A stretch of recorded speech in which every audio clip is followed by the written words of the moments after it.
Donc, normalement, vous voyez tous mon écran. Donc, qu'est-ce que j'affiche là? C'est le nombre de décès dus au coronavirus. Donc, plus de 360 000 morts et bientôt 6 millions de personnes qui ont contracté le virus.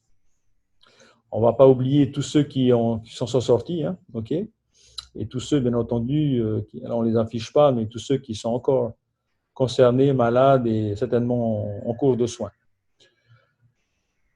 Alors, pour la visibilité internationale de ce que ce virus peut causer, pendant longtemps, on a eu la Chine qui était en tête du nombre de décès, de contaminés, et puis vous avez pu voir que ça s'est répandu en Europe, aux États-Unis. Et là, ça commence à se répandre et l'Amérique du Sud commence à être le nouveau noyau, hein, de ce virus. Avec, malgré tout, aux États-Unis, alors on en est où? On est à. Alors ça, c'était à quand ça? Tac, tac, 103 000 morts. Donc, ils ont dépassé la barre des 100 000 morts. C'est-à-dire, allez, derrière lui, il va y avoir un nombre de décès. Tac, tac. Donc, c'est la Grande-Bretagne, carrément en deuxième position en nombre de décès. Donc, les États-Unis, c'est 3 fois plus que le deuxième en nombre de décès. Donc, autant vous dire que la première puissance économique mondiale et la première puissance militaire mondiale n'a pas su réagir à temps face à cette contamination. Donc, vous suivez l'actualité comme moi. Donc, Donald Trump est très critiqué. Mais la grosse question qu'on va se poser aujourd'hui, c'est quelle est l'incidence au final de cette pandémie sur notre portefeuille. C'était l'objectif de ce webinaire. Quelle incidence sur mon portefeuille?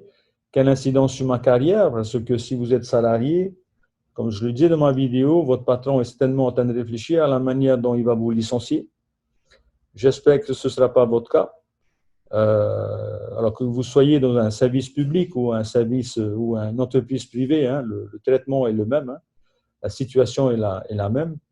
Et même si vous avez le sentiment d'être protégé aujourd'hui, nous sommes dans un monde où tout peut arriver, hein, d'accord? Pour preuve, hein, qui aurait pu penser qu'on allait vivre, cette période de notre histoire.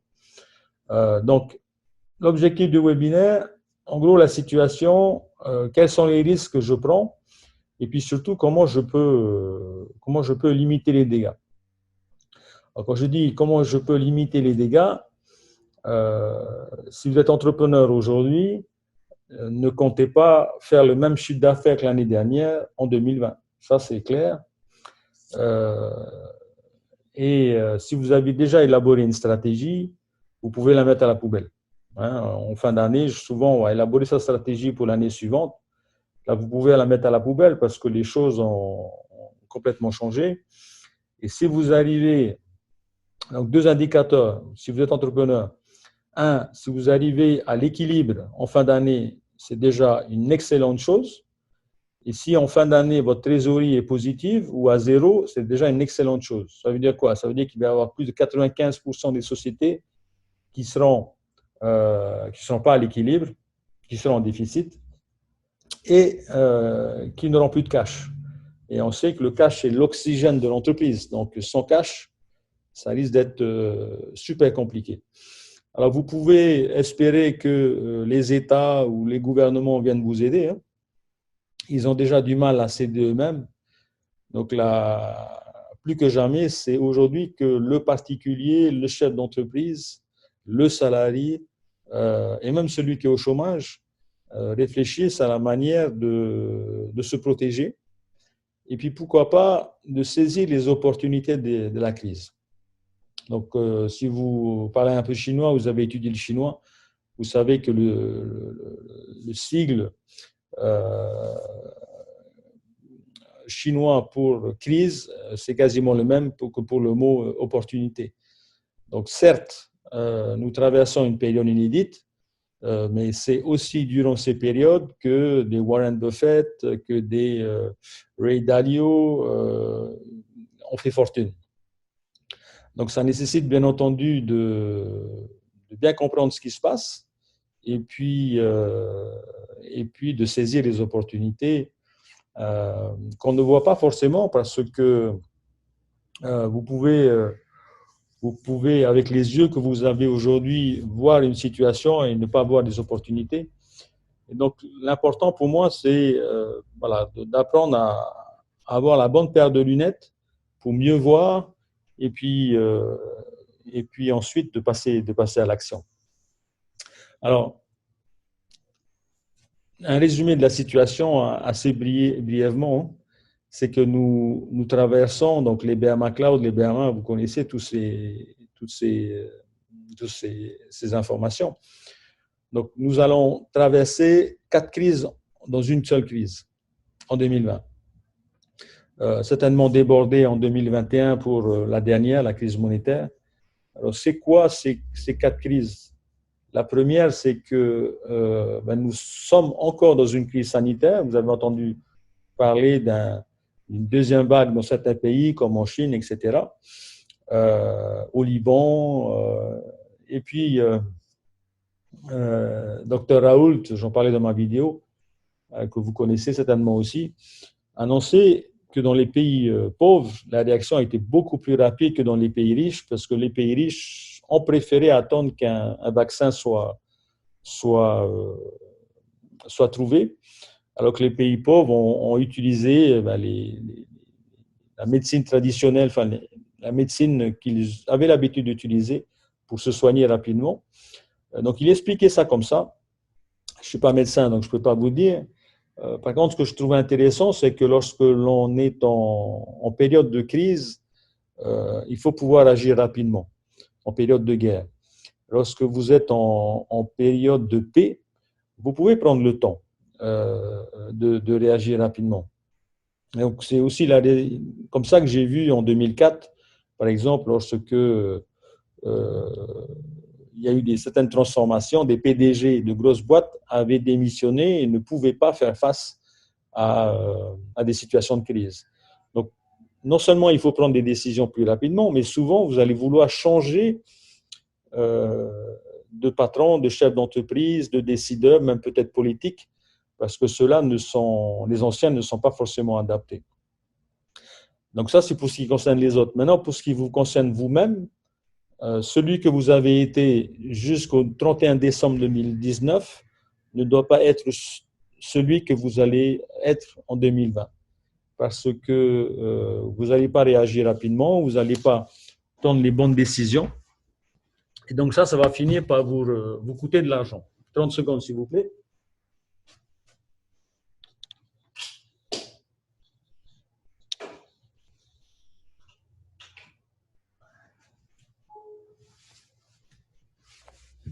Donc, on soit salarié ou même chef d'entreprise. Alors, crise sanitaire, confinement et autres que vous avez vécu, qui a été le moyen l'occasion de se reposer certainement. Pour ceux avec qui je travaille, c'était l'occasion de préparer l'avenir.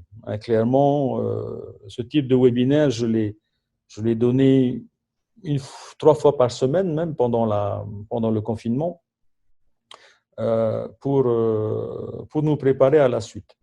Donc la crise sanitaire, on y est encore. Et au lendemain du confinement, on réalise que quoi? On sort de chez soi, on revient dans le monde de l'entreprise et on réalise que la situation, elle est grave, économiquement. Et puis, il faudra certainement une petite période pour réaliser ou pour entendre les mauvaises nouvelles. Donc, on en entend, vous en entendez certainement chacun à votre niveau, quel que soit votre domaine, votre secteur d'activité. Donc, la première activité, le premier secteur qui est touché, c'est bien entendu le tourisme, avec les compagnies aériennes qui sont clouées au sol. Des dépôts de bilan également qui sont annoncés, des licenciements. Alors, on avait fait un webinaire sur l'aérien. Et en comparant la crise que nous vivons avec des crises précédentes, j'avais trouvé une étude disait dans le cadre d'une crise sanitaire, style SRAS, H1N1, la grippe aviaire et compagnie, une compagnie aérienne mettait 5 à 6 mois pour se relever. Dans le cas d'une crise profonde économique comme nous connaissons, une compagnie aérienne met à peu près 5 à 6 ans pour se relever. Donc, pour ceux qui espèrent que demain, votre compagnie préférée se relève, se remette à voler, comme c'était le cas au 31 décembre, je pense qu'il va falloir patienter un peu en espérant que cette compagnie ne ferme pas. Donc, l'activité touristique en premier est la plus, pour l'instant, la plus affectée. Et donc, bien entendu, ça va avoir des incidences indirectes sur l'ensemble des secteurs. Et pour le peu que le tourisme joue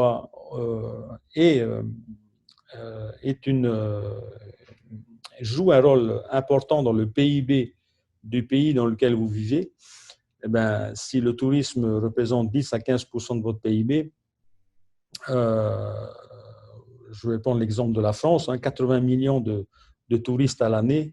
Donc, vous pensez bien que tout ça, ça va avoir des répercussions indirectes sur les fournisseurs d'hôtels, les fournisseurs de café, de chocolat, peu importe, de confiture dans les hôtels, le matériel, les lits, les draps, voilà. Donc, des répercussions collatérales qu'il faut pouvoir aujourd'hui anticiper. Donc, cette crise économique, on va plutôt parler de récession. Récession, donc là, on va plonger dans l'obscurité. Et je tiens à préciser que nous sommes dans des logiques de cycle. Donc, la récession dans laquelle nous entrons, elle va prendre fin un jour ou l'autre. Donc ça, il faut le savoir. Il y a une troisième crise qui nous attend, c'est une crise financière. Donc, crise financière, qui dit crise financière dit la crise des banques, la crise donc un krach boursier qui est attendu, c'est-à-dire un effondrement des bourses. Et aujourd'hui, on verra tout à l'heure certaines courbes. Alors, le 12 mars, il y a effectivement à l'annonce de Donald Trump que les vols européens étaient suspendus. Il y a eu un élan de panique. Et depuis, donc la bourse a chuté, un ensemble d'actifs ont chuté. Et comment ont réagi les États? Ils ont imprimé des billets de banque, ils ont injecté de l'argent en rachetant des obligations d'entreprise pour que les entreprises se sentent mieux et surtout on donne l'impression que finalement tout ça est passager. Donc, bien entendu, ce n'est qu'un coup de perfusion. Ce principe qui consiste à injecter de l'argent dans l'économie, en fait, ne concerne que l'économie financière, qui est une économie un peu virtuelle, le monde de la bourse, et qui est décorrélée de l'économie réelle. D'ailleurs, vous regarderez, si je vais rapidement sauter et je vais aller voir le le CAC 40, par exemple. Voilà. CAC 40, donc c'est un indicateur de l'état de santé des 40 plus belles boîtes de France. Voilà, on voit bien qu'après le 12 mars, les choses commencent à remonter. Ça va être le cas également du Dow Jones. Voilà, vous voyez. Donc, indice américain. Donc là, l'économie financière semble repartir à la hausse. Sauf que dans la réalité, regardez le nombre de demandeurs d'emploi aux États-Unis, il n'a jamais été aussi important. Une fois de plus, on en a parlé, les compagnies aériennes sont au sol avec d'autres secteurs qui demain vont être ébranlés et certaines boîtes vont faire faillite avec une augmentation du chômage à l'échelle mondiale. Donc, une situation un peu bizarre où la bourse est à la hausse et l'économie est en chute libre. Donc, ça peut que nous donner une indication, c'est qu'en fait, tous les éléments, les informations que l'on peut avoir de prix dans le monde de la finance, en fait, nous communiquent des faux prix, des prix qui sont faux. Et quand on est en situation de faux prix, lorsque les prix sont faux, il faut rester en retrait. Et donc, ce n'est pas le moment. Hein, le nombre de créations de comptes chez Boursorama et autres plateformes d'échange n'a jamais été aussi élevé. Et ce qui aussi explique finalement la hausse du nombre de personnes en bourse.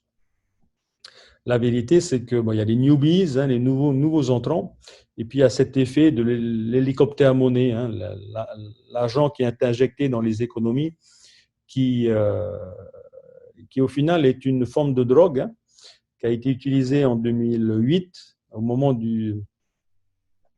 Ah, je vois que ma connexion est instable. Voilà, j'espère que vous êtes toujours là. Oui, Winnie, bulle spéculative, exactement. Est-ce que vous êtes toujours là, les amis? Est-ce que vous m'entendez? Yes? OK, good. Super.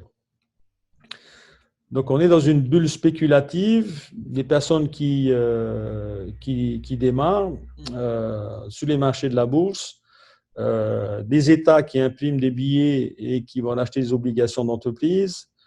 Donc, voilà, ça donne un effet de bonne santé de manière générale au niveau du monde de la finance. La vérité, c'est que regardez, les gros investisseurs aujourd'hui, ils vendent leurs actions, ils vendent leur portefeuille pour récupérer du cash et pour pouvoir ensuite racheter à des prix plus bas. Donc, est-ce que pour autant, on va s'attendre à un nouveau crack boursier? La réponse, alors on n'a pas de boule de cristal, hein, tout ce que je vous dis, c'est sur la base des éléments que nous avons. Mais voilà, il faut s'attendre à un nouveau crack boursier. Et donc, si aujourd'hui vous investissez votre épargne, votre argent dans des actions en bourse, L'Oréal, etc., ben vous risquez de perdre des années d'économie. Donc, dans une situation de faux prix, on ne bouge pas, on reste en position d'observateur. Et même lorsque on va s'intéresser à la crypto-monnaie, hein, donc le Bitcoin et Ethereum, etc., on se rend compte qu'aujourd'hui, on est dans une situation de faux prix, on ne comprend pas trop ce qui se passe, même si on peut s'attendre à des transferts de fonds entre le monde de la finance et celui de la crypto-monnaie. Mais vaut mieux rester observateur pour l'instant. Après, il n'y a pas besoin d'avoir fait maths sup, maths spé pour comprendre que lorsqu'on crée de la monnaie à partir de rien, sans créer la richesse en parallèle, ben on vient d'évaluer sa monnaie. Jusqu'en 1971, l'or était corrélé sur le dollar était corrélé sur l'or et toutes les autres monnaies étaient corrélées sur le dollar américain. Et depuis 1971, donc les machines à imprimer les billets de banque ont commencé à fonctionner. Et tous les gouvernements, cette solution était censée être utilisée qu'une fois. Et la vérité, c'est qu'avec la succession des leaders, imprimer des billets de banque est devenu beaucoup plus facile, est une solution beaucoup plus rapide que celle de provoquer les vraies réformes qui étaient attendues dans chaque pays. Il y a effectivement, donc, comme le dit Winnie, donc rien d'intéressant pour l'instant. Et donc, puisque nos monnaies sont dévaluées, on va parler de l'euro tout à l'heure, et bien à un moment donné, mon billet de banque ne sert à plus rien. Donc, si vous voulez un exemple, allez regarder ce qui s'est passé au Venezuela.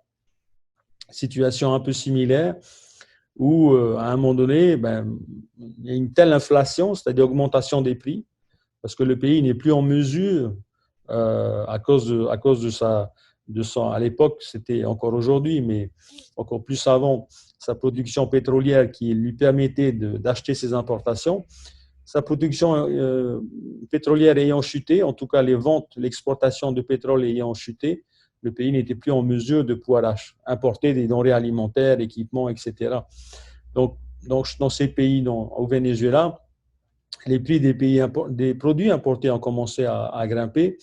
Et donc, le billet de banque, la monnaie vénézuélienne, du coup, a été largement dévaluée. Et donc, c'est un phénomène qui s'est déjà passé avec d'autres conséquences aussi. Vous avez vu la Grèce, parce que lorsqu'on est dans une crise financière, crise de banque, vous pensez bien que la banque étant une société, une entreprise commerciale, privée, et bien, si vous avez mis toute votre épargne, toute l'économie d'une vie dans une banque qui demain ferme, vous pouvez être protégé par les 100 000 euros de garantie. Mais si l'ensemble de la population est assujetti à un tel phénomène, bien entendu, vous pensez bien que les banques ne pourront pas rembourser ce que vous avez épargné. Et donc, du coup, qu'est-ce qu'on fait de son argent? Qu'est-ce qu'on fait de son cash lorsque on n'est plus sûr que sa monnaie ait une valeur demain? Eh bien, on va vouloir en 2020 et rapidement convertir notre argent dans des actifs. Les actifs, c'est quoi? C'est des investissements qui vont me rapporter de l'argent, d'accord? À la différence d'une voiture, à la différence, je ne sais pas, d'une moto, peu importe, qui, elle va être une dépense pure. Et d'ailleurs, si aujourd'hui vous achetez une maison que vous habitez, donc ce n'est pas un actif, parce qu'elle vous coûte de l'argent et elle ne vous rapporte pas d'argent. Si là, vous la mettez en location, là, ça devient bien entendu un actif. Donc, on n'est pas dans ce cadre-là aujourd'hui. On va rester observateur et pourtant, à un moment donné, on va vouloir protéger son épargne, protéger son argent d'éventuels risques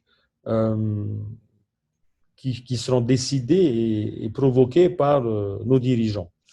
Alors, bien entendu, là, je parle, vu qu'on est dans une dimension planétaire, je parle des grands États, hein, bien entendu, hein, et des grands dirigeants, entre guillemets. Donc, crise monétaire en quatrième phase, est-ce qu'elle va arriver en 2020, peut-être en 2021? En tout cas, un certain nombre d'États vont se poser la question du devenir de leur monnaie. Alors, dans ce genre de situation, c'est ce qui s'est passé au Venezuela, puisque vos billets de banque ne servent plus à grand-chose, ben vous allez vouloir utiliser une autre monnaie. Et d'où vient, finalement, on vient donner de l'importance à la crypto-monnaie. Hein, la crypto-monnaie, cet argent virtuel qui a été tant critiqué, décrié ces 10 dernières années, ces 11 dernières années, puisque le Bitcoin est né en 2009, sur le simple principe que la crypto-monnaie vient autoriser des échanges. Hein, jusque-là, Internet, c'était simplement des informations qui étaient échangées. Là, aujourd'hui, on peut s'échanger de la valeur grâce au monde de la crypto, les tokens, etc. Et bien entendu, tout ça ne plaît pas aux banques et ne plaît pas au gouvernement parce que les gouvernements, c'est ce qui leur permet la monnaie est source de pouvoir. Donc, ils ne vont pas lâcher leur monnaie comme ça. Et pourtant, avec cette crypto-monnaie qui repose sur une blockchain qui aujourd'hui ne peuvent pas être détruites, elles ne peuvent simplement qu'être interdites, hein, notamment l'Inde hein, qui a interdit le recours à la crypto. Il y a quand même énormément de pays qui ont fait le choix d'investir de parier sur la crypto, en tout cas de permettre à leurs ressortissants d'en acheter et de les utiliser. Donc, vous pouvez aller aux États-Unis utiliser de la crypto, vous pouvez aller au Canada utiliser de la crypto. Donc, de plus en plus de grands pays. Ce qui serait déclencheur d'une grimpée de la valeur de la crypto-monnaie, c'est bien entendu qu'un grand pays comme les États-Unis ou l'Europe annonce demain recourir à une crypto. Il y a de fortes chances qu'ils qu'ils recommandent l'utilisation de leur propre crypto. On peut demain imaginer d'ailleurs la Banque fédérale américaine travaille sur le sujet, de pouvoir, à l'échelle même européenne, hein, qui est un crypto-euro, d'accord, pour pouvoir pallier aux défaillances de la monnaie fiduciaire, donc du billet de banque que vous et moi nous utilisons aujourd'hui. Après, pour finir sur la crypto, ça va bien entendu nécessiter un déploiement technique, au même titre qu'Amex et Visa ont dû, à un moment donné, installer leur système chez chaque commerçant. Donc, tant que vous voyez que ces systèmes ne sont pas encore déployés autour de vous, on n'est pas encore dans une acceptation publique, acceptation par les États de la crypto-monnaie. Mais donc, là, la crypto a une carte à jouer. Ceux qui sont fans de ces actifs, les crypto-actifs, aujourd'hui, vous le voyez sur Internet, hein, vont essayer de vendre leurs conseils, pas conseils, mais vendre l'idée que la crypto demain va jouer un rôle important. Et tout ça, ça permet d'avoir plus d'utilisateurs. Et quand on a plus d'utilisateurs, la valeur de la crypto, elle augmente. Donc, si ces sujets vous intéressent, je vous invite fortement à vous former sur la crypto-monnaie. Donc, j'ai un des élèves, William, là, qui est connecté, hein, qui donne des formations en ligne sur le sujet. Donc, à regarder de très près, à suivre. Après, est-ce qu'il faut y aller maintenant? On est encore dans des faux prix. Donc, pour mieux attendre, comme pour la bourse, attendre qu'on revienne à des prix qui collent à la réalité économique mondiale. Est-ce que vous avez des questions jusque-là?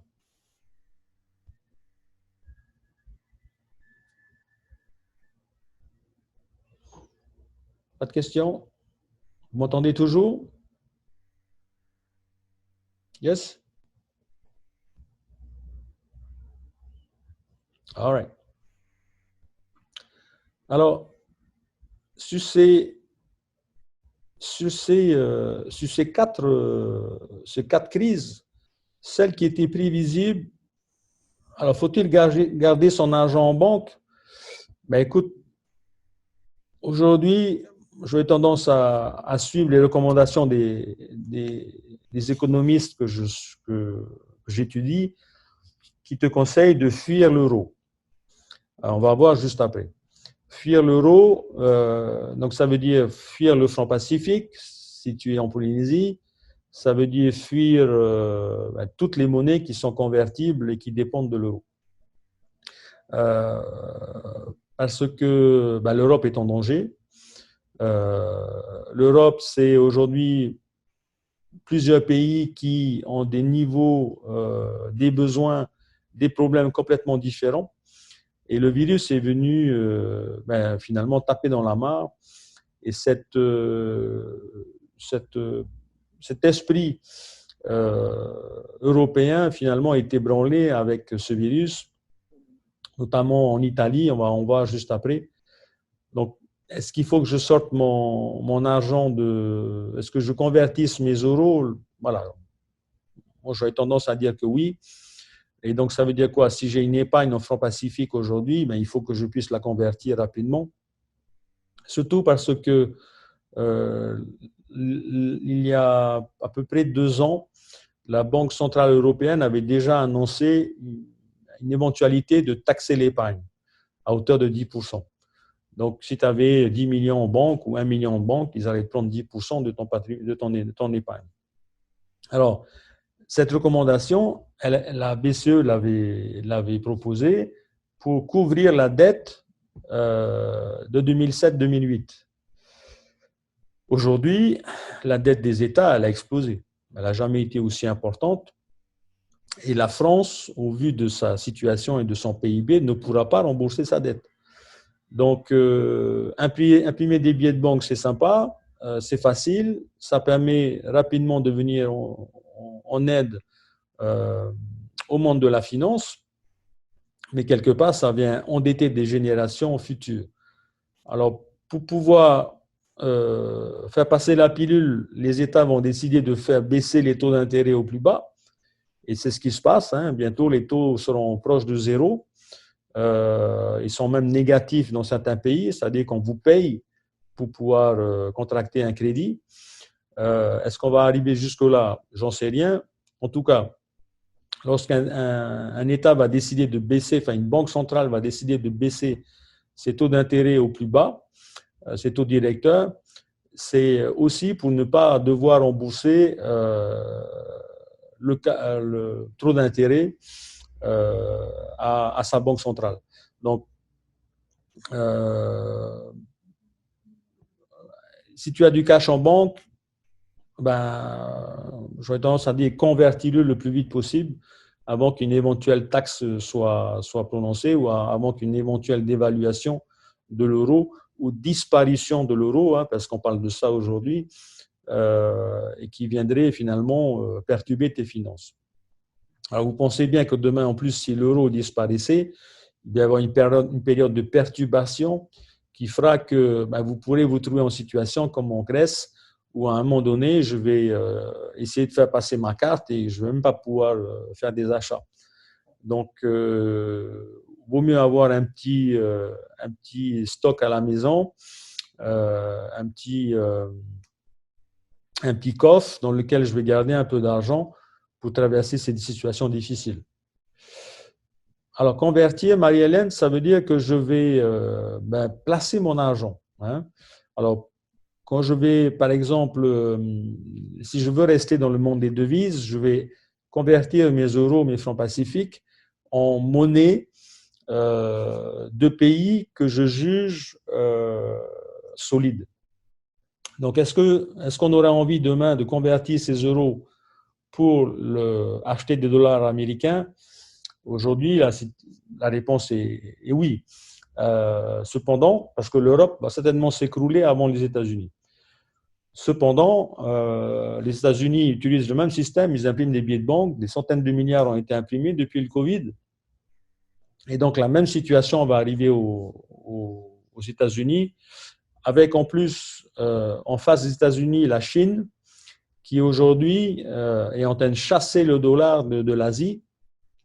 Et c'est ce qui va créer les tensions que l'on peut voir actuellement. Et donc, le dollar va perdre de plus en plus de son importance. La Chine n'hésite pas dans les transactions de pays asiatiques, à proposer sa monnaie, à offrir des conditions de remboursement très avantageuses. Et donc, lorsqu'on est une société indonésienne qui vend à une société des Philippines, et bien là, la Chine va nous proposer d'utiliser le yuan plutôt que le dollar. La Chine a été jusqu'à proposer aujourd'hui et faire en sorte que le pétrole puisse être acheté en yuan. Ce n'était pas le cas il y a encore quelques années. Donc voilà, le dollar va perdre de plus en plus d'importance, certainement au profit du yuan, d'accord? C'est ce que les informations qui nous arrivent nous disent. Après, les choses peuvent changer, bien entendu. Et puis, je peux aussi décider de mettre mon argent dans des devises porteuses. Cela suppose que j'aille étudier les économies de chaque pays. Hein. Donc, j'avais pris l'exemple de l'Australie, par exemple.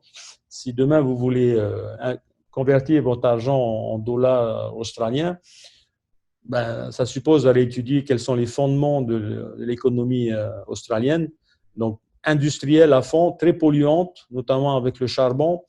Est-ce que le charbon, au vu du pétrole qui a baissé, est-ce que le charbon, aujourd'hui, c'est un bon placement? Non, pas forcément.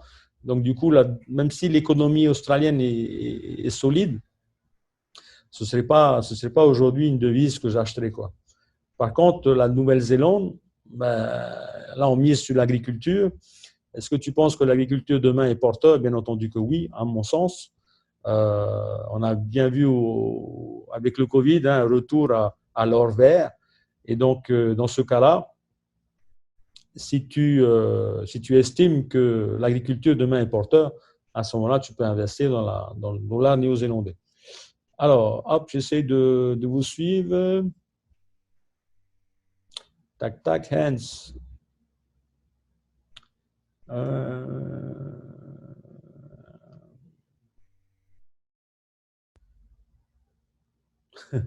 Ok, Hans, je ne comprends pas trop ce que tu dis. Alors, on verra ce que la crypto va donner. Donc, pour répondre à Marie-Hélène sur quoi faire de mon argent, donc je peux acheter de la devise, je peux acheter des actions d'entreprise, mais on l'a dit, il faut attendre le crack. Des obligations également d'État, donc des dettes d'État. Donc, si tu achètes des dettes d'État, ben, il faut mieux miser sur des États qui ont la capacité de rembourser. Donc, il faut oublier l'Europe, d'accord? Et peut-être plus s'orienter vers des obligations asiatiques. Allez, je continue. Euh, alors, cette crise financière, elle était attendue, elle était annoncée depuis plus d'un an.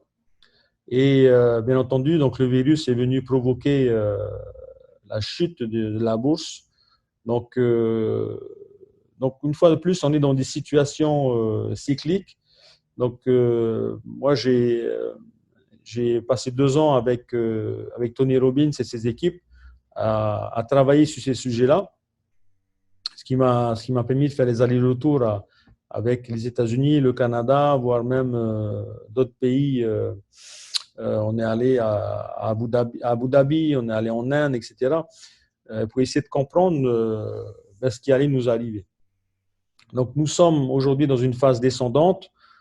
À quand nous allons toucher le fond, on n'en sait rien. On estime à peu près que ce genre de crise, généralement, ça dure 3-4 ans. D'accord? Alors, quel inconvénient de la situation actuelle? Ben, il va y avoir un appauvrissement rapide des populations. Là, je ne vous cache rien. Donc, ça veut dire que vous-même, vous allez demain être beaucoup plus pauvre. Il va y avoir une chute de l'épargne, certainement une taxation de l'épargne, chute des marchés financiers et certainement une déflation. Alors, du coup, les économistes se contredisent. Est-ce qu'il va y avoir déflation, inflation? Ce qui est sûr, c'est qu'il y a des biens qui vont augmenter, dont les prix vont augmenter, comme l'or, par exemple. L'or est en train de grimper. Et l'or, c'est toujours un bon indicateur de la situation. Lorsqu'on est en période de crise, l'or est une valeur refuge. Mais par contre, pour certains produits, vu que les économies vont s'appauvrir, on peut s'attendre à une baisse des prix sur certaines denrées. Endettement des États, bien entendu, plus que jamais, j'en ai parlé. Et du coup, puisque les États se sont endettés en imprimant plus de billets de banque, vers qui ils vont se tourner? Mais vers nous pour payer plus d'impôts. D'accord? Alors, tout ça va créer des tensions. Chaque pays va essayer de se recentrer sur soi-même. Et on va prendre l'exemple de l'Italie. Et donc, ça va à un moment donné occasionner des conflits diplomatiques. Et ça a déjà commencé lorsque vous voyez aujourd'hui les tensions qu'il y a. On parle de guerre froide, de nouvelles guerres froides entre les États-Unis et la Chine. Donc, on y est déjà. Hein. Est-ce que c'est une troisième guerre mondiale de nature économique, bien entendu? Voilà, ce serait intéressant de voir comment ces deux mastodontes vont gérer leurs relations à venir. Il ne faudra pas imaginer qu'ils puissent résoudre leurs problèmes à coups de bombes nucléaires ou de tanks ou de soldats. Je pense que là, la guerre, elle sera uniquement commerciale et bien entendu, il va y avoir un gagnant et un perdant. Lorsque vous voulez regarder la situation dans laquelle se trouve le monde, et notamment il y a un indice, le VIX, donc c'est l'indice de la peur, super intéressant parce que ça vous permet de voir l'état des marchés. C'est aussi l'indice des fluctuations, donc de la hausse, des baisses, des cours. Et là, on se rend compte que en 12 mars, il y a eu un élan de panique. Hein. Là, les choses sont retombées, mais pas totalement. On va espérer que le VIX descende en dessous de 20. Lorsqu'il est en dessous du niveau de 20, on est retour à une situation normale. On est aujourd'hui légèrement en dessous de 40. On est à 28, excusez-moi. Légèrement en dessous de 30. Donc, on n'est pas loin. Mais voilà, ça, c'est le résultat de l'injection monétaire qu'ont fait les États pour rassurer tout le monde. Mais bien entendu, ça n'a pas fait baisser le chômage, ça n'a pas donné plus d'emplois, ça n'a pas donné plus de confiance. Donc tout ça n'est que fictif. Hein, d'accord? Ensuite, pour revenir sur la bourse, pardon, sur l'ampleur même de la crise dans laquelle nous sommes. Donc, vous voyez ici donc, 3 crises qui sont comparées. La crise de 2007, 2008, 2009 en blanc. Donc, on voit la chute des actions en une période très courte. Et en 1933, 1929, 1933, donc c'est la ligne bleue. Et lorsqu'on vient superposer les éléments de la crise 2020 hein, qui viennent commencer, vous voyez bien que la chute est beaucoup plus prononcée. Donc, il faut s'attendre à des crises, hein, parce qu'on ne parle plus d'une crise, hein, on parle de 4 crises qui vont être beaucoup plus profondes que celles qu'on a connues jusque-là. Donc, c'est du jamais vu. Après, une fois de plus, on n'a pas de boule de cristal, on ne sait pas trop comment les choses peuvent rebondir. Hein. Il se peut que le vaccin soit trouvé avant la fin de l'année, ce qui redonne confiance à tout le monde, et que les tensions entre la Chine et les États-Unis se calment, et donc ça aille mieux. Donc voilà. Mais des éléments qu'on a, pour l'instant, c'est un peu mal barré. Alors maintenant, l'euro. Quid de l'euro? Donc, vous avez certainement entendu parler d'une crise de l'euro au lendemain de la crise des subprimes, donc dans le début des années 2010, où il y a eu 4 pays du Sud qui ont voulu quitter la zone et qui ont été retenus par les pays européens du Nord. Aujourd'hui, cette cohésion, elle est plus aussi forte. Et on se retrouve avec une Italie qui est gravement affaiblie aujourd'hui. C'était déjà le cas avant le Covid. Et le Covid est venu mettre à genoux la situation italienne avec plusieurs facteurs qui s'additionnent. Donc, revenus qui chutent des ménages, entreprises qui n'investissent plus, les politiques qui sont plus trop efficaces, gains de productivité qui sont faibles, démographie défavorable parce qu'il y a énormément de personnes âgées en Italie. C'est ce qui a fait qu'ils ont aussi battu à un moment donné les records de décès liés au coronavirus. Et puis une dette qu'ils ne pourront jamais rembourser. Et donc la solution pour les Italiens demain, d'ailleurs ils y ont déjà réfléchi parce que il y a une vague de protestations contre l'Europe durant le confinement, avec le drapeau européen qui a été brûlé. Donc l'Italie, demain, si elle sortait de l'Europe, après la Grande-Bretagne qui est déjà sortie, là, au 31 janvier, si je ne me trompe pas, donc on se retrouve dans une situation où l'Italie, mettez-vous à la place des Italiens, ils sortent de l'Europe, donc ils vont sortir la lire ou peu importe leur nouvelle monnaie. Et pour rester efficace commercialement, pour rester dans des échanges commerciaux excédentaires, elle va se positionner sa monnaie juste en dessous de l'euro. Ou si demain l'Europe venait à être divisée, la France se retrouvait avec sa propre monnaie, donc imaginons le franc, j'en sais rien. Et donc, pour le coup, la France a toute autonomie et liberté de pouvoir réajuster sa monnaie en fonction des pays concurrents. Donc, une Italie hors de l'Europe, c'est un marché, c'est un pays, un nouveau concurrent d'un point de vue économique et commercial vis-à-vis de l'Europe. La France ne pourrait pas supporter ça. La France, avec toutes les problématiques sociales qu'elle connaît, elle pourrait pas résister à la tentation de sortir de l'Europe également et de récupérer les pleins pouvoirs de ces décisions. Donc, si demain l'Italie sort de l'Europe, la France sortirait de l'Europe. Et donc, du coup, il y a énormément l'Allemagne également, il y a énormément de pays qui vont décider finalement à la fin de l'euro. Et ce qui va nous causer en partie notre fameuse crise monétaire. Après, quid de l'influence des États-Unis sur ces décisions-là? Il faut savoir que Donald Trump, on peut lui reprocher tout ce qu'on veut, c'est le seul président américain sur les 5 ou 10 derniers présidents qui n'a pas de sang sur les mains. C'est-à-dire qu'il n'a pas provoqué de guerre. et donc, demain, s'il perdait les élections avec un retour des démocrates au pouvoir, vous pouvez imaginer que la guerre va reprendre. Et vous pouvez également imaginer que les États-Unis feront tout pour que l'Italie reste dans l'Europe. Donald Trump se fiche de l'Europe, les démocrates sont beaucoup plus favorables. Donc tout ça va se décider, bien entendu, aussi avec les élections américaines. Vous m'entendez toujours? Vous êtes toujours là?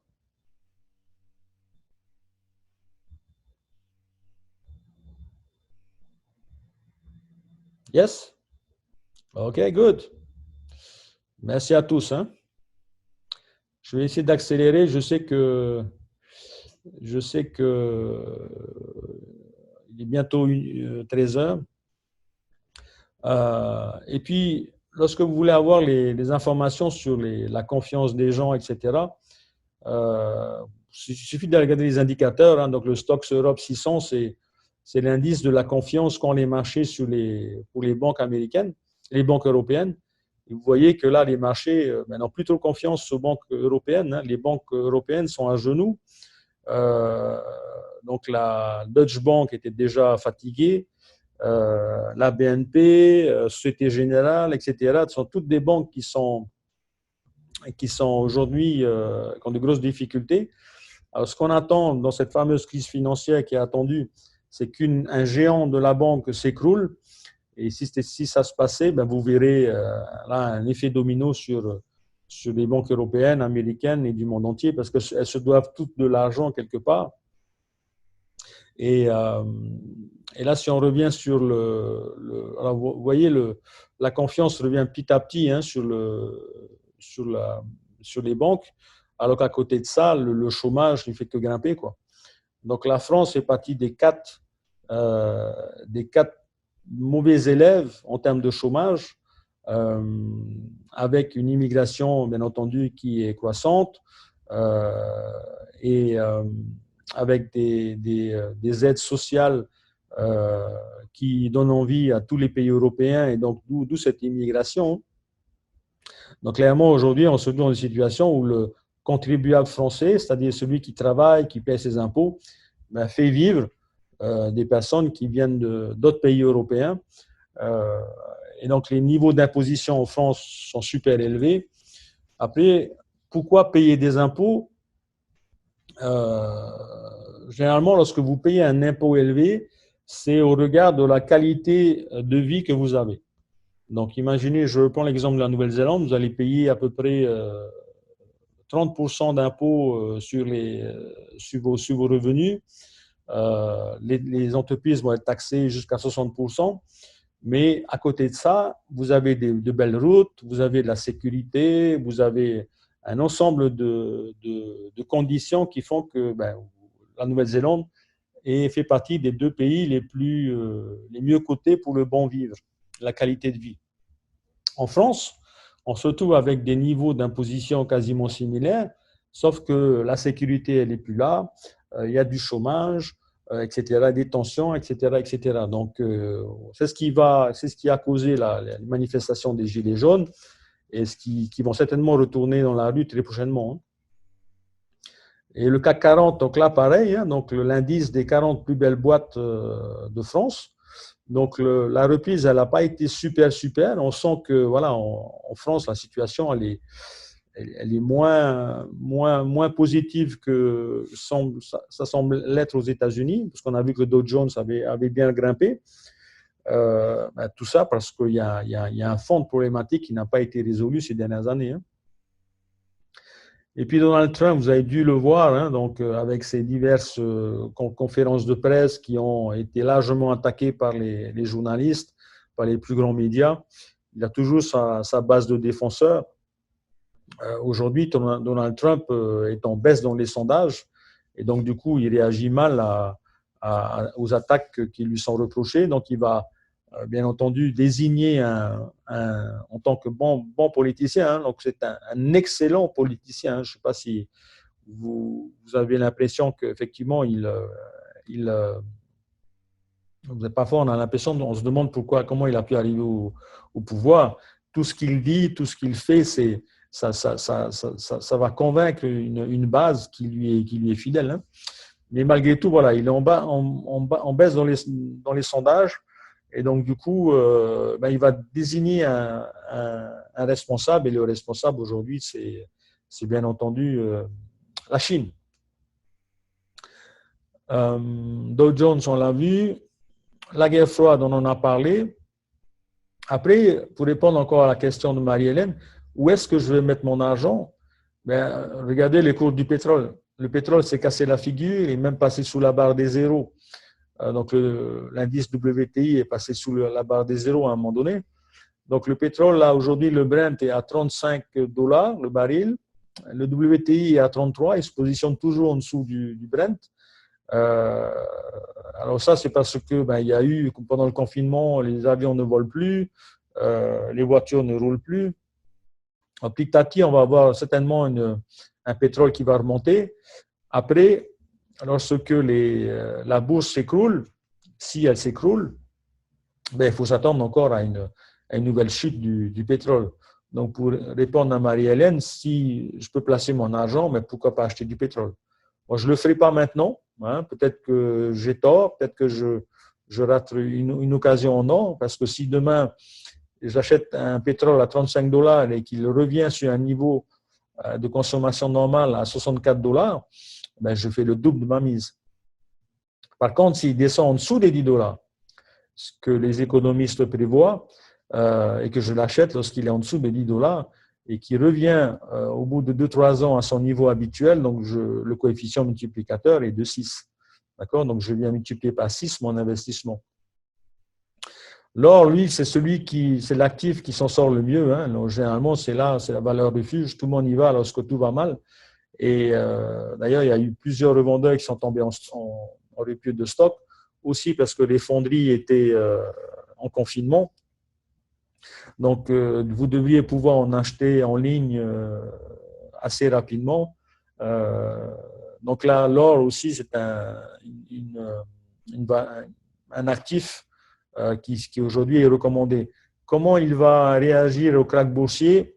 Ça, c'est à voir. Est-ce que nous sommes sur un faux prix aussi pour l'or? Certainement. Hein, peut-être qu'il va subir une légère baisse prochainement. En tout cas, aujourd'hui, il est à la hausse. Le FMI, j'en ai parlé. Donc, ils avaient prévu de taxer l'épargne privée pour solder les dettes nationales. Donc, tout ça, c'est assez noir comme situation. Et pourtant, comme je le disais en introduction, et pourtant, pour nous, ça peut être l'occasion de miser sur des choses qui vont changer nos vies. Donc, ce sera l'occasion de constituer et d'investir son épargne. C'est-à-dire que c'est vrai que les épargner, c'est chiant, c'est quelque chose, voilà, c'est pas sexy, c'est pas super. Et pourtant, si vous le faites maintenant, si vous vendez des biens qui ne vous servent à rien aujourd'hui, vous allez pouvoir mettre votre argent dans des actifs qui vont avoir un effet d'un ascenseur, c'est-à-dire qui vont prendre de la valeur au cours des prochaines années, à condition, bien entendu, de bien choisir l'actif dans lequel vous allez investir. Et donc, vous positionnez sur un marché fragilisé, voire même de lancer une société en 2020 ou racheter une société qui sera vendue, qui sera bradée. Je vais prendre l'exemple du tourisme aujourd'hui. Donc, si c'est une activité que vous avez toujours rêvé d'avoir, ben pourquoi ne pas attendre les belles opportunités de rachat de société durant cette période. Alors, vous allez me dire, ouais, mais c'est pas sympa pour le patron qui a développé sa boîte pendant tant d'années. Vous allez certainement sauver des emplois en faisant ça, d'accord? Je l'ai dit tout à l'heure, les dirigeants de la crise ne peuvent pas être les mêmes que les dirigeants durant une période de paix, parce que les décisions doivent être beaucoup plus rapides. Donc, il se peut qu'il y ait énormément d'entrepreneurs qui jettent l'éponge parce qu'ils n'ont pas le courage, ils ne vont pas trouver le courage de relever les challenges de cette nouvelle ère dans laquelle nous entrons. Est-ce que vous avez des questions?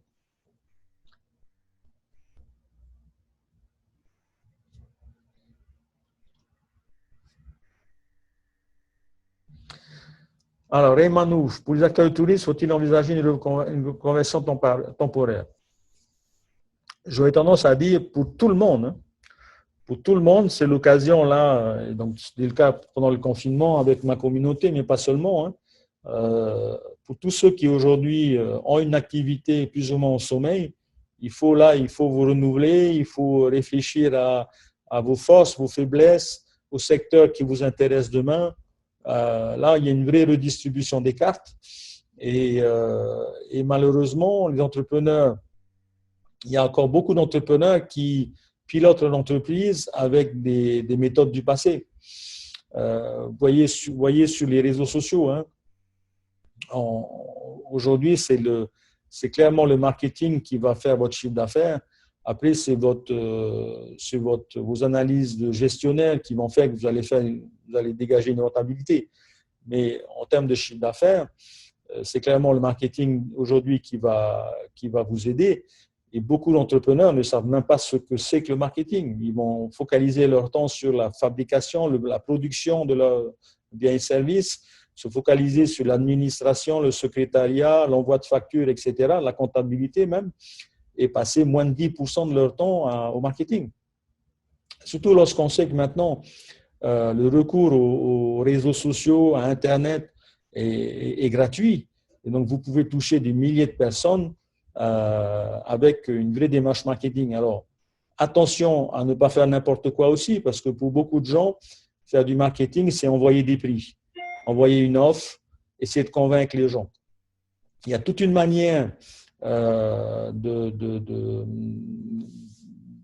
convertir ces contacts en prospects. On a un séminaire le week-end dernier là-dessus, justement, avec ma communauté.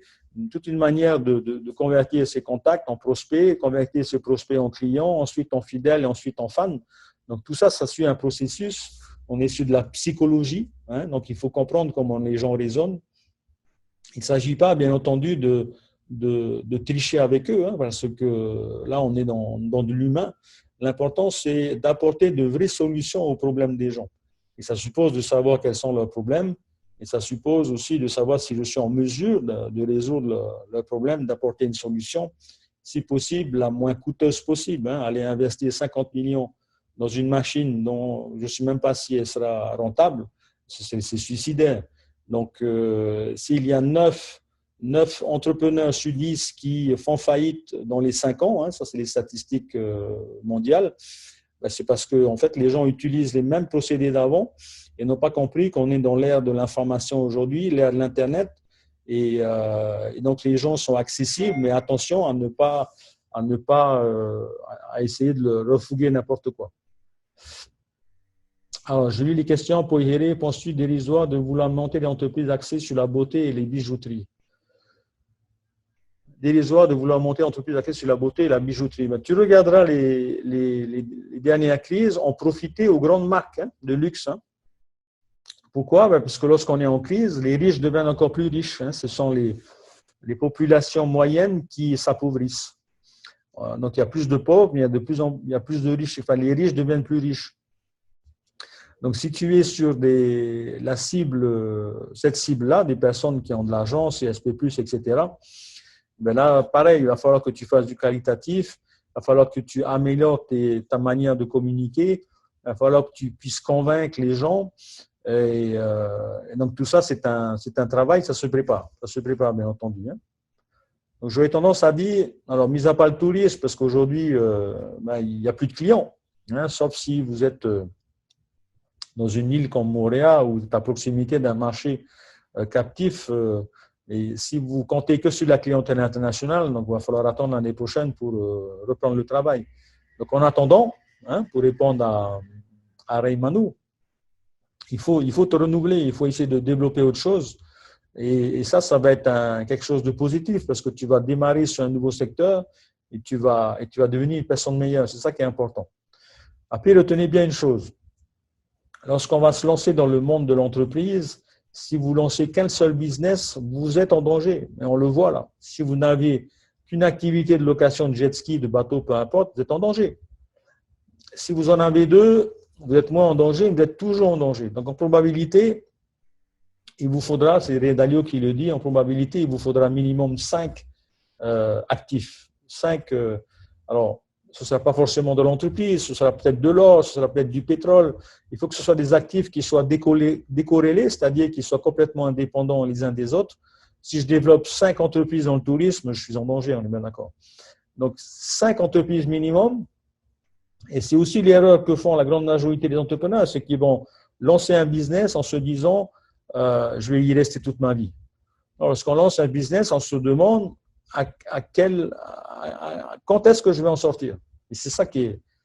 Tout le travail va être élaboré pour que je puisse en sortir le plus rapidement, développer un nouveau business, un troisième, un quatrième, un cinquième, et puis ensuite puis d'autres business. Hein. Alors, Timéry, je veux lancer ma petite activité de décoratrice événementielle, go ou pas go?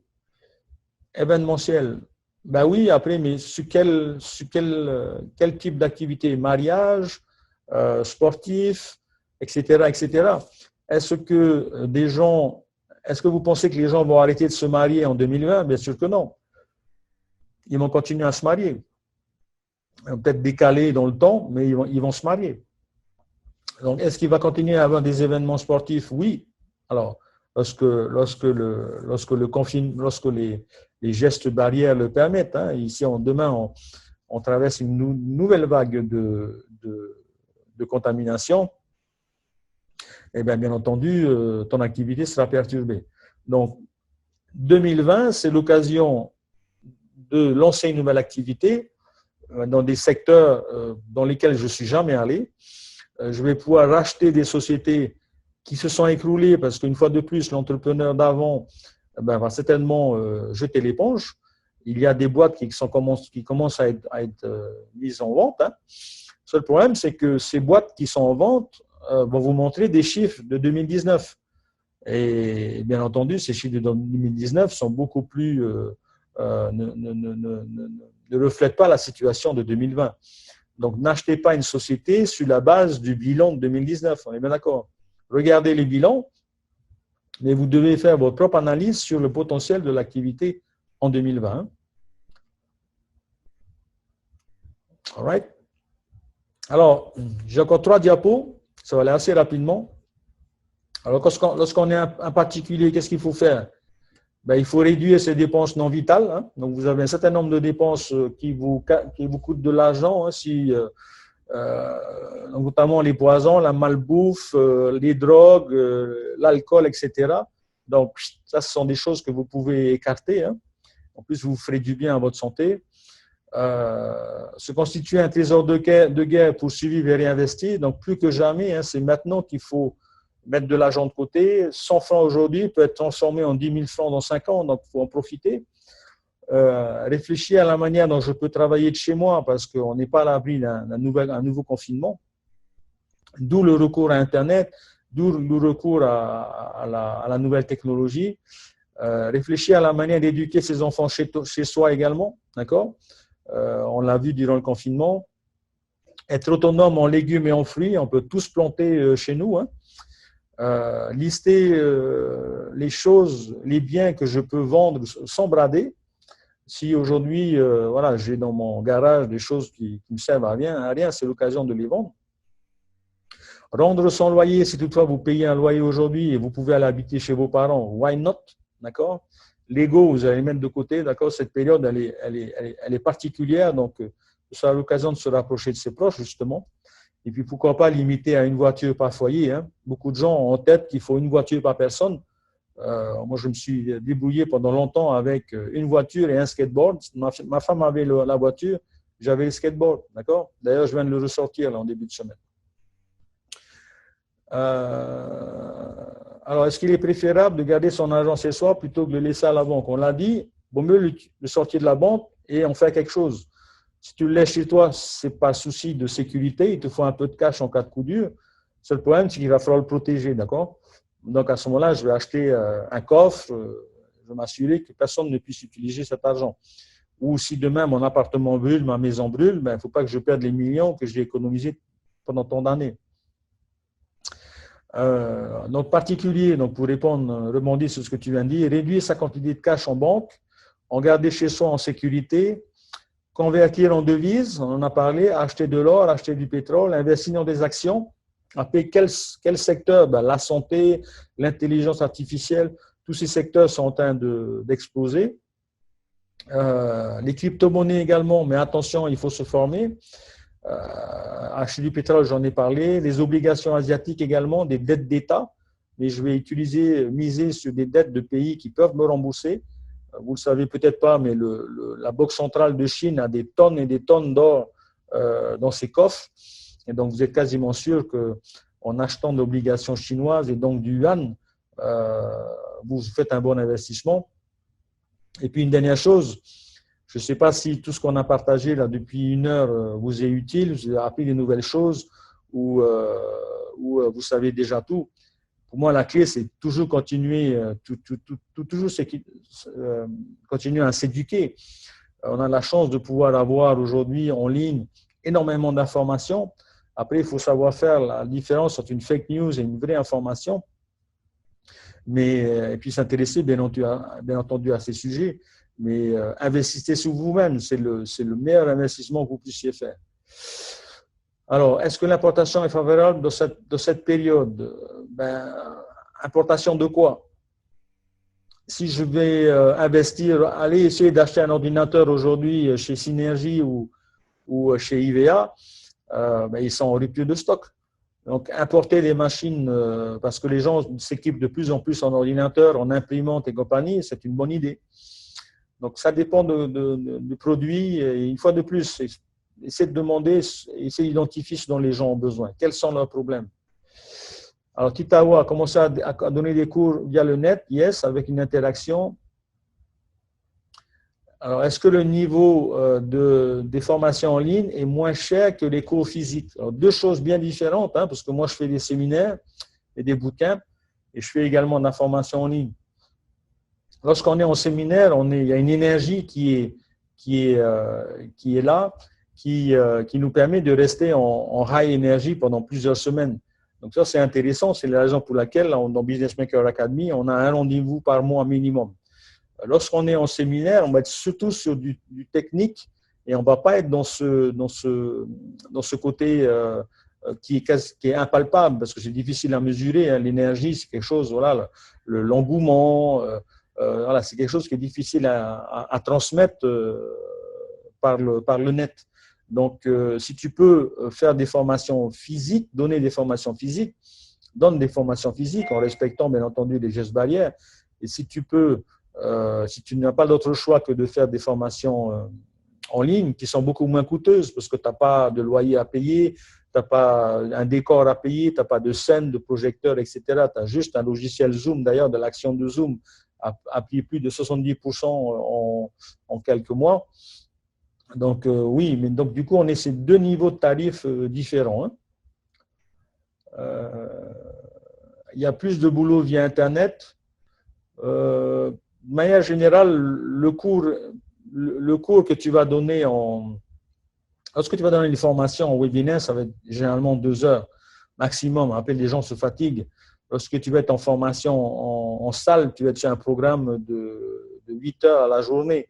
Donc, l'énergie, ce que ça va te demander beaucoup plus d'énergie de préparation. D'accord? Donc, attention, et c'est aussi pour ça que ça coûte plus cher. Alors, Claudia, beaucoup de personnes nous insistent à se lancer dans des MLM, Melius, PS2S et les autres. Est-ce un bon investissement? Alors, je l'ai répété souvent, MLM, c'est bien pour apprendre. Pourquoi? Parce que tout est déjà prévu, la compta, le produit a déjà été créé, le site Internet, il existe, toute la logique de vente a déjà été pensée. Donc, c'est bien pour démarrer et apprendre comment fonctionne un business. Et du coup, mon seul objectif lorsque je suis dans un MLM, c'est apprendre à vendre. Après, la question, est-ce que je vais faire beaucoup d'argent dans le MLM? J'aurais tendance à dire, si tu es en haut de la pyramide, oui. Mais souvent, le haut de la pyramide, ça va être une poignée d'individus. Le reste, ils vont travailler pour les autres. Donc, c'est bien de lancer à ce moment-là, d'être en tête, en haut de la pyramide, mais si c'est pour bosser pour les autres, l'autre inconvénient, c'est que tu ne pourras jamais revendre ton MLM. Tu ne pourras jamais revendre. Et si demain, ton MLM décide d'arrêter de commercialiser ce produit, ben, tous tes efforts vont tomber à l'eau. Donc, autant développer dans ce cas-là, si tu veux miser sur l'avenir et pas seulement sur ta formation, autant miser sur ton propre business. Hein. All right? Et enfin, dernière chose, retravailler son business map planner. Donc ça, c'est des éléments que je partage avec mes élèves. Hein. C'est clairement comment je peux étaler ma trésorerie sur les prochains mois et puis quelles actions je vais pouvoir entreprendre pour améliorer mon chiffre d'affaires, améliorer ma rentabilité, réduire mes charges, etc., etc. Utiliser au maximum les aides publiques, il y en a actuellement, donc autant en profiter. Réduire les dépenses non vitales quand on est dans une entreprise. Hein. Il y a forcément un gras dans votre business que vous allez pouvoir évacuer. Donc, quel est ce gras? Qu'est-ce que je peux évacuer aujourd'hui et rester aussi efficace? L'ancien DG de la Brasserie disait, lorsqu'on va traverser la tempête sur un voilier, on va baisser les voiles. Voilà, ça vous résume bien la situation. Réfléchir à un plan social si vous avez beaucoup d'employés. Renégocier le remboursement des crédits bancaires. Donc, on va essayer d'étaler au maximum ces dettes. Rallonger le paiement des fournisseurs, même principe. Essayer de récupérer le maximum de créances clients, hein, l'argent que vos clients vous doivent. Rendre son loyer, c'est-à-dire que si vous avez aujourd'hui un bureau et que vous n'en avez pas forcément besoin, vous pouvez travailler à partir de la maison, c'est le moment de le faire. Hein. Vous rendez votre loyer et vous travaillez de la maison. Digitaliser son entreprise, ça c'est essentiel aussi. Ça consiste à quoi? Ça consiste à avoir un système qui me permet d'envoyer les emails automatiques, de savoir quel est le comportement de chaque individu, chacun de mes clients à chacun de ces clics. Ça vous fait gagner des heures et des heures de travail et énormément d'argent. Ça va vous coûter, allez, au début, $50 par mois, $100 par mois, 150, $200. Donc ça, il faut utiliser les outils aujourd'hui qui sont à notre disposition. Et puis, ça c'est très important, à partir d'aujourd'hui, vous devez identifier les entreprises à créer ou à racheter. Ça c'est primordial cette année. Il va y avoir des géants qui vont tomber. De quelle manière vous pouvez lancer une toute nouvelle activité avec 2-3 francs. Hein. Alors, quand je dis 2-3 francs, je m'entends. Hein. Si vous n'avez pas beaucoup d'argent, il va falloir investir du temps. Si vous avez de l'argent, vous allez aller plus vite. On est bien d'accord. Hein. Alors, est-ce qu'il y a des questions?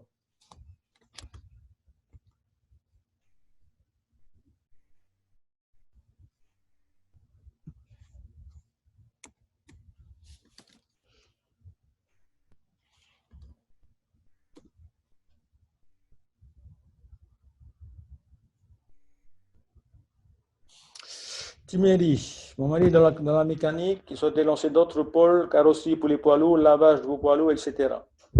Oui, Timéry, super, il peut lancer tout ce qu'il veut, mais si personne ne sait ce qu'il fait, ça ne servira à rien. Donc, le marketing est pour moi primordial. Tu peux faire du marketing, il pourrait faire uniquement du marketing et déléguer tout ça, tout ce qu'il fait, il ferait de l'argent. D'accord? Donc, utilisez les moyens aujourd'hui qui existent de communication. Après, il faut savoir quoi dire, il faut savoir convaincre, il faut entrer dans la psychologie des gens. Ça, c'est important. Donc, voilà, demain, il peut faire 40 000 vidéos. Si toutefois son message n'est pas parlant, il n'est pas convaincant, etc. Donc, il y a plusieurs critères où la qualité de sa vidéo n'est pas top, il risque de faire un flop. Donc, tout ça, bien entendu, ça nécessite une certaine expertise. Hein. Il faut le tester, il faut pratiquer.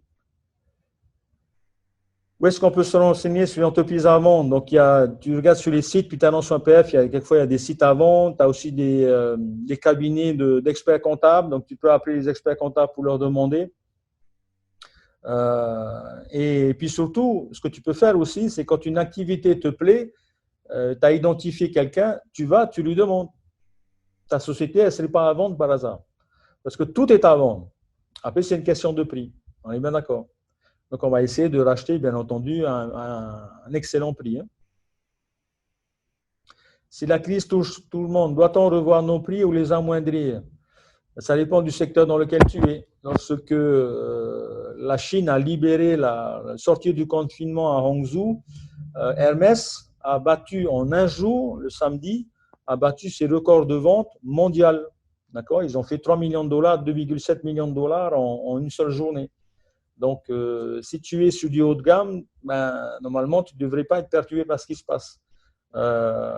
Si tu es sur du moyen de gamme, peut-être communiquer un peu plus, d'accord? Et si tu es sur du bas de gamme, ben là aussi, il te faut communiquer, bien entendu, davantage. Ce que tu peux faire, c'est sortir des produits moins chers dans ces cas-là. D'accord? Alors, est-ce que je vais arrêter le partage et je vais vous partager autre chose juste pour terminer. Voilà, donc moi, c'était aussi l'occasion pour annoncer quelque chose de tout nouveau. Alors là, c'est les BMA qui me suivent, hein, il y a à peu près 400 personnes, ils ont l'habitude de ce type de webinaire, donc ça ne les concerne pas. Là, je m'adresse à tous ceux qui participent pour la première fois à un webinaire. Donc, au vu du confinement, nous avons enregistré des heures, plus de bientôt 100 heures de vidéos sur la bourse. Qu'est-ce que la bourse? Un marché financier. Comment je peux acheter une obligation? Comment je peux la choisir? Quelle logique il faut avoir lorsque je veux acheter une action? Quand est-ce qu'il faut acheter du pétrole? Où je peux acheter de l'or, etc., etc. Donc, toutes ces informations-là qui ne sont pas disponibles facilement. Donc, on les a résumées, on est allé en profondeur dans les sujets. Comment je peux créer une boîte, comment je peux mieux convaincre, etc. Donc, j'ai créé un programme en ligne qui aujourd'hui est disponible. Nous avons des heures de vidéo et pas seulement enregistrées pendant le confinement, il y a eu aussi des heures de vidéo qui ont été enregistrées lors de mes précédents webinaires. Et donc, j'ai un programme qui s'appelle BMA Online. BMA Online, c'est Business Maker Academy avec toutes ces vidéos en ligne. Et pour celui qui est abonné, donc je me permets là aujourd'hui de vous l'annoncer. C'est un programme qu'on a encore chargé en vidéo et ça se rapproche vachement plus de l'actualité aujourd'hui. Donc, est-ce que vous voyez mon écran? Est-ce que vous voyez ce que je partage là? Je vais. Alors, ce n'est pas la même chose que BMA Cloud. BMA Cloud, ça va être du live, d'accord? BMA Online, ça va être uniquement des vidéos. C'est celui qui n'a pas le temps de se mettre le mardi soir, se connecter avec nous. Donc, BMA Online, c'est toutes les vidéos précédentes qui ont été enregistrées. C'est toujours mieux de participer au live, c'est toujours mieux de ne pas se poser des questions, etc., etc. Et pour ceux qui n'ont pas les moyens, donc BMA Online, c'est un autre programme avec pas forcément le même contenu, mais ça permet de toucher, des personnes qui n'ont pas les moyens de se payer BMA Cloud. Donc, je vous mets en copie ici le lien. Vous avez juste à cliquer dessus, vous l'aurez.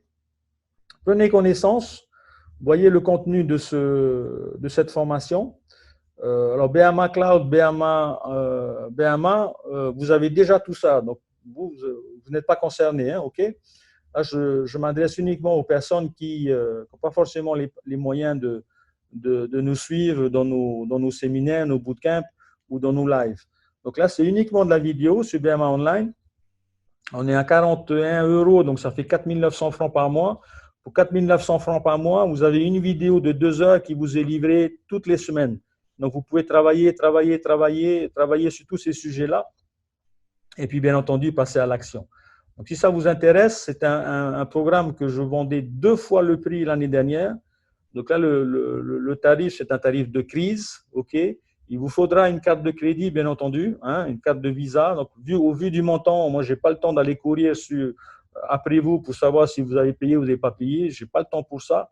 Ce que je veux, c'est permettre à celui qui s'intéresse à tous les sujets qu'on a parcourus cette dernière heure à pouvoir y accéder.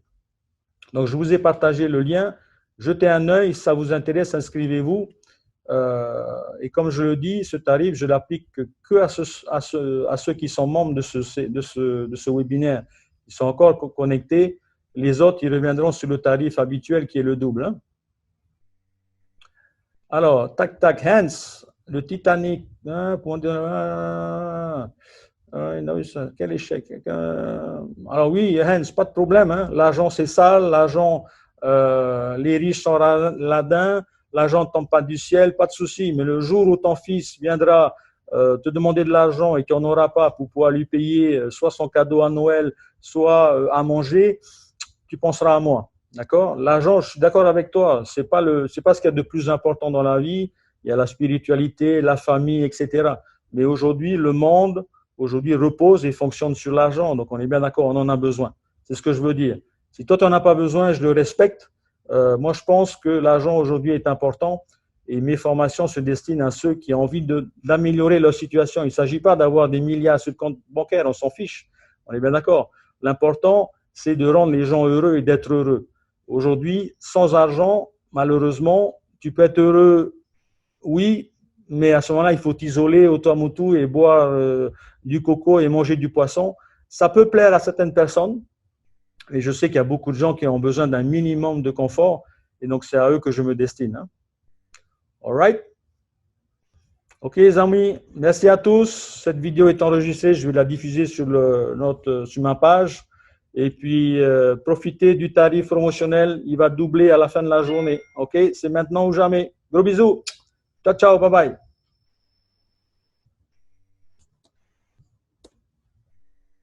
J'ai remis le lien pour celui qui me demande. Hein.